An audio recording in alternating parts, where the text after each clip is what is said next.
Alors, le plan de l'homme ce soir aux Estivalopes avec Rémi Duchemin. Bonsoir. Bonsoir. Bienvenue aux Estivalopes. Merci. Alors, donc, plan de l'homme.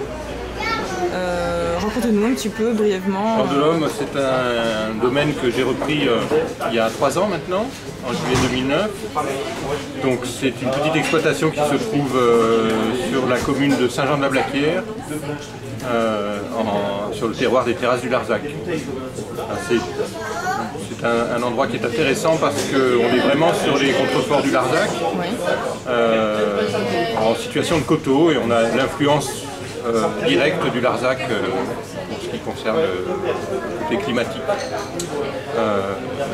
J'ai une quinzaine d'hectares de vignes en rouge et en blanc et je produis des vins donc des AOC, Languedoc et Terrasse du Larzac. D'accord. Et le nom vient d'où? Alors c'est le nom d'un lieu-dit au départ, le plan de l'homme. Ça s'écrit, ça s'orthographie sur les cartes OM ou OUM. Et en fait ça signifie le plan de l'orme, de l'arbre. Oui. Il y avait probablement un arbre remarquable à cet endroit-là, qui a disparu maintenant. Et puis moi quand je suis arrivé, j'ai voulu un peu personnaliser le domaine, les vins et la présentation. Donc j'ai changé de nom en plan de l'homme, HO2ME. Voilà. C'est d'ailleurs une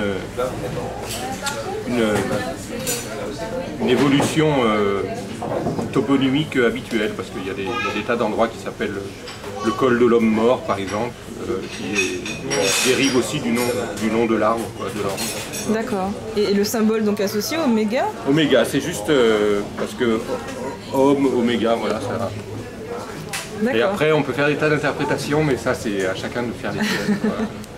Très bien. Vos cuvées, alors donc là j'ai 3 cuvées sous les yeux. Oui.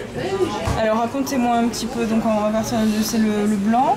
Vous avez un blanc et 2 rouges, c'est ça? Ce soir je présente ça, donc le blanc c'est Sapiens, c'est un blanc qui est fait à partir de roussanne très majoritaire avec un tout petit peu de grenache blanc. Une belle parcelle de roussanne en bordure de ruisseau, sur des sols de grès et de schiste. Donc avec une belle minéralité, une belle fraîcheur en bouche pour un vin qui fait quand même 14,5, mais on sent pas trop le côté alcooleux du vin. Ça reste un vin assez frais, très agréable à boire. D'accord. Beaucoup de rondeur, parce que c'est une roussanne, une belle roussanne. Voilà. Après vous avez Florès.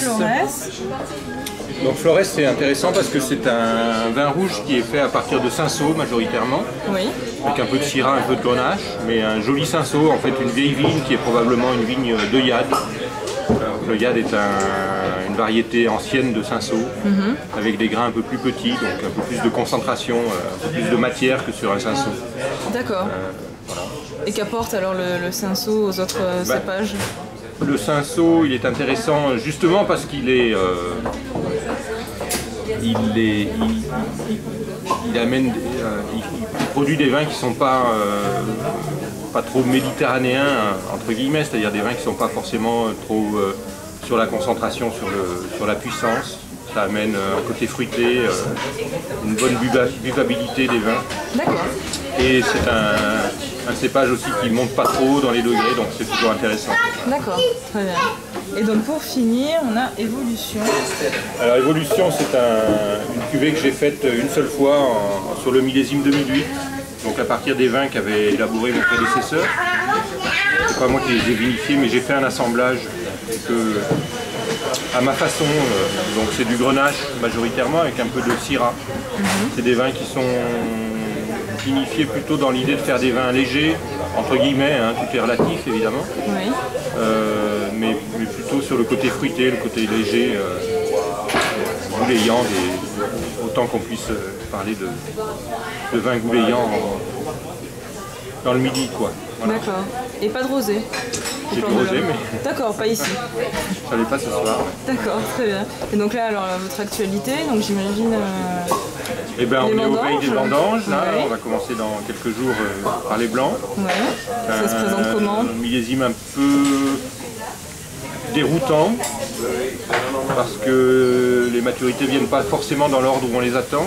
Une grande hétérogénéité, donc il va falloir s'armer de patience, je pense, et être extrêmement vigilant sur les vendanges, sur la façon dont on va cueillir le raisin. Moi je vendange tout à la main, donc je vais briefer de façon très précise mes cueilleurs pour qu'ils ramassent ce qui est mûr. Voilà. Mais ça peut être une année intéressante. Il y a beaucoup d'acidité. Oui. Voilà, c'est une nouvelle aventure comme chaque année. Voilà. Ouais. Donc qui commence d'ici quelques jours. Quelques jours, à la fin de la semaine prochaine. Bon, on attend de vos nouvelles alors, Oui, on va voir comment ça va se passer. Là, Si vous avez besoin d'un coup de main, n'hésitez pas, on est là. Je vais m'enfermer dans ma cave et puis je le ressortirai dans quelques semaines. Très bien, bon bah, on vous reverra à ce moment-là alors. Sûrement. Bah, à très bientôt, Rudy. Ouais, à Merci. bientôt.